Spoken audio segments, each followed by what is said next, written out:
Hey, my friends, welcome back. We're talking about earth sheltered homes today.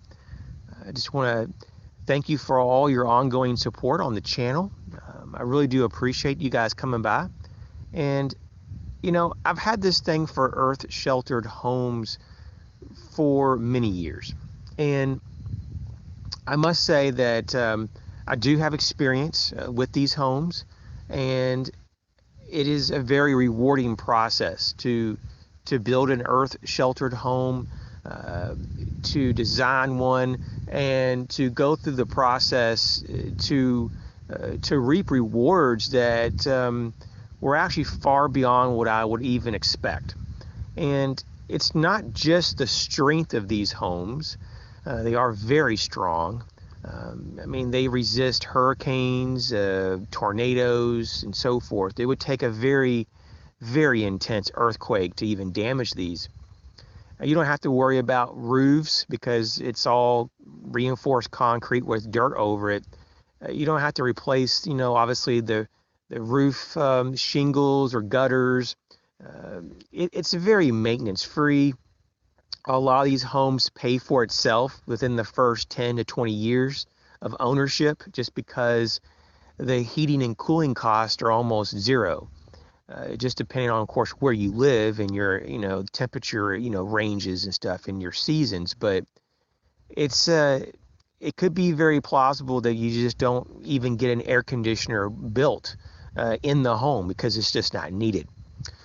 You may find yourself using 10 to 20% of energy that you were using in your previous stick-built home or a brick home. And the reason is because the R value is so high. The insulating value of these homes. Of course, it just depends on how much dirt you have around and on top of your home, and how much density, how much concrete. For example, the average walls in these homes are between 8 and 12 inches thick with, steel reinforced rebar.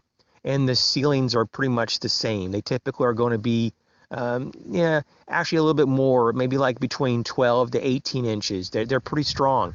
And it's one of those things, though, that it's a little bit more expensive up front. In fact, it could be easily about 50% more expensive per square foot than a stick-built home, but it pays for itself just because it's so energy efficient.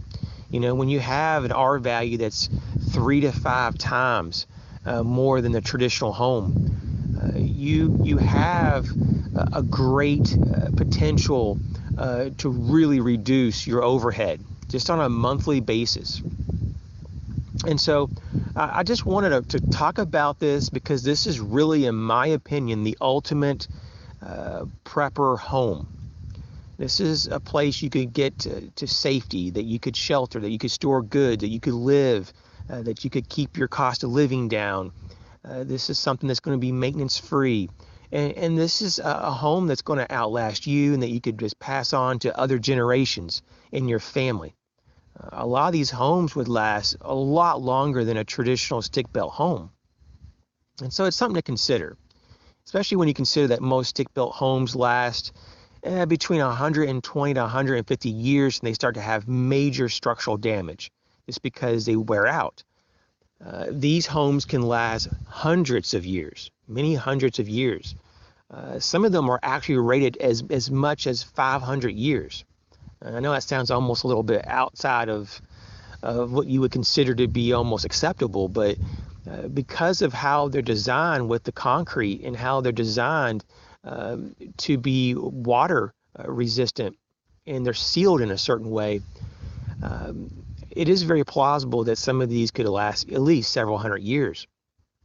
And so this is something to look at if you're, considering new construction and it's allowed in your area to be, if your zoning allows this, which is one obstacle you may face to prevent you from this kind of home.